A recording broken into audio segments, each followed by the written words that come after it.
تو وہ چاند صاحب نے جب یہ قائم کی جا رہی تھی آج سے کچھ 5-6 سال پہلے، تو اس وقت انہوں نے ہمیں بتا دیا تھا کہ ملک میں انقلاب آ رہا ہے اور میں اس میں شریک ہونے جا رہا ہوں، ٹھیک ہے۔ میڈیکل سٹور کا کاروبار تھا بیچاروں کا، پتہ نہیں بچا کہ نہیں بچا، لیکن انقلاب لانے کے لیے وہ گھر سے نکلے ہوئے ہیں، اللہ تعالیٰ انہیں ہدایت دے۔ اس کے حوالے سے میں الگ ایک ایشو کروں گا، ولاگ کروں گا، کیونکہ لوگوں نے پوچھا، اسی نشست میں کروں گا۔ اگلا نقطہ ہے جی چوتھا، کالعدم تنظیم آئندہ بطور سیاسی جماعت سیاسی دھارے میں شریک ہوگی۔ اچھا، اب وہی کہ ہتھیار ہمارے پاک فوج کے پاس اگر آپ دیکھیں، توپ خانے میں خاص طور پہ میں دیکھ رہا تھا، اس وقت شوق ہے جی میرا، دیکھ رہا تھا، تو اس میں ایسی ایسی توپیں بھی شامل تھیں جو دوسری جنگ عظیم میں بھی استعمال ہوئی تھیں۔ تو ایک دفعہ ہتھیار ان کے ہاتھ آ جائے تو وہ اس کو چھوڑتے تو نہیں، ہاں وہ پھر وہ ہتھیار کو مینٹین کر کے رکھتے ہیں انٹل اینڈ انلیس وہ ہتھیار کو کوئی ریپلیس کرنے کے لیے ادائیگی نہ کر دے، تو اس وقت تک وہ ہتھیار رہتا ہے۔ تھوڑے کو بہت سمجھیے گا، ٹھیک ہے۔ ہاں وہ ہتھیار ابینڈن کرنے کا حکم آیا تھا نا جی، جو مجاہدین تھے، تو پھر ان کو ابینڈن کیا گیا تھا، ٹھیک ہے۔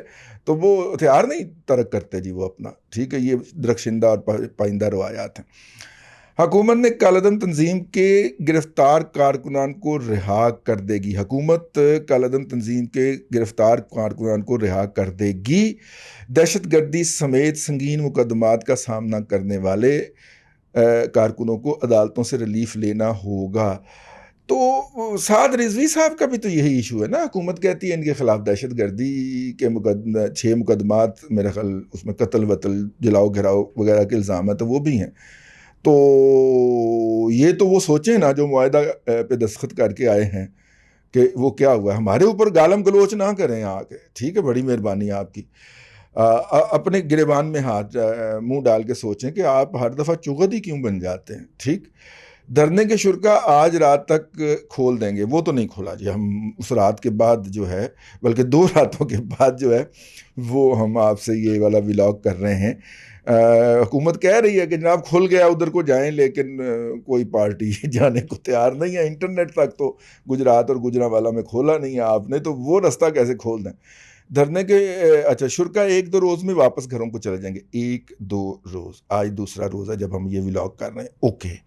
حکومت ٹی ایل پی کو کالعدم تنظیم قرار دینے کا فیصلہ واپس لے گی۔ تحریک لبیک پاکستان کو، اچھا جی، دھرنے کے شرکا کے خلاف حکومت کی کسی قسم کی کارروائی نہیں کرے گی، ٹھیک ہے، کسی قسم کی کارروائی نہیں کرے گی۔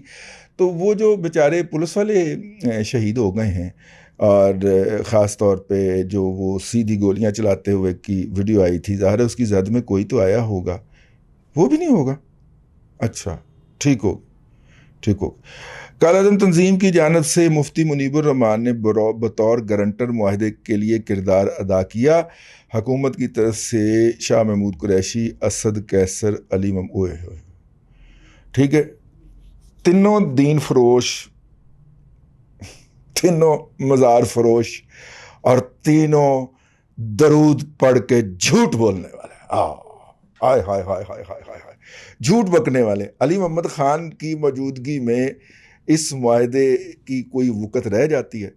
لیکن اس کے اوپر ہمارے جو محبی ہیں، حضرت قبلہ محمد طاہر صاحب، کراچی سے جرنلسٹ ہیں، ایڈیٹر ہیں آج کل اپنے اخبار جرأت کے، اور بڑی جرأت کے ساتھ انہوں نے ایک چیز لکھی ہے، اور میں چاہ رہا ہوں کہ بس اس چیز کو ہی آپ کی نظر کیا جائے۔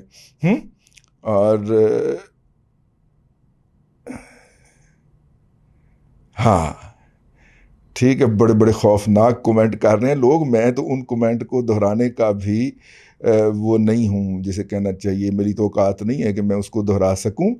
لیکن یہ ہے کہ یہ طاہر صاحب نے جو کچھ لکھا ہے وہ بڑا کمال کا ہے۔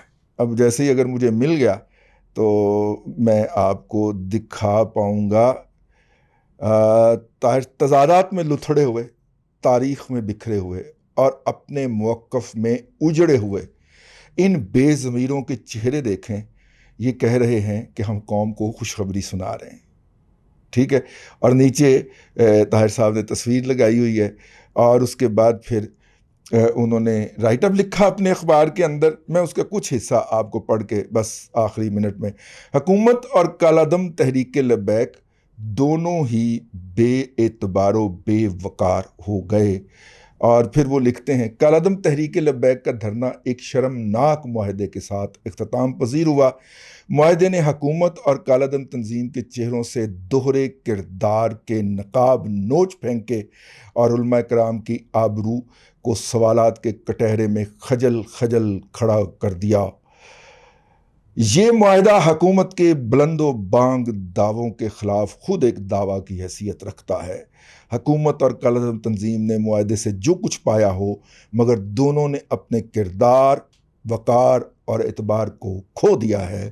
صرف ایک روز قبل فریقین کے ایک دوسرے کے خلاف دعووں اور بڑکوں کو دھیان میں رکھیں اور مفتی منیب الرحمن کی پریس کانفرنس میں معاہدے کی فضیلتوں اور فائدوں کو سن لیں تو حیرانی ہوتی ہے کہ یہ لوگ پاکستانی عوام کو سمجھتے کیا ہے. بس اس سے آگے بھی بہت تھوڑا سا ہے ان کا. وہ رائٹ اپ لکھتے ہیں روزانہ کسی ایک موضوع کے اوپر، اور اس کے بعد جو انہوں نے پھٹیاں اکھیڑی ہیں وہ آپ خود ملاحظہ کر لیجئے گا. مجھے اجازت دیجیے. اللہ آپ کو آسانیاں عطا کرے اور آسانیاں خلق خدا میں تقسیم کرنے کی توفیق عطا کرے.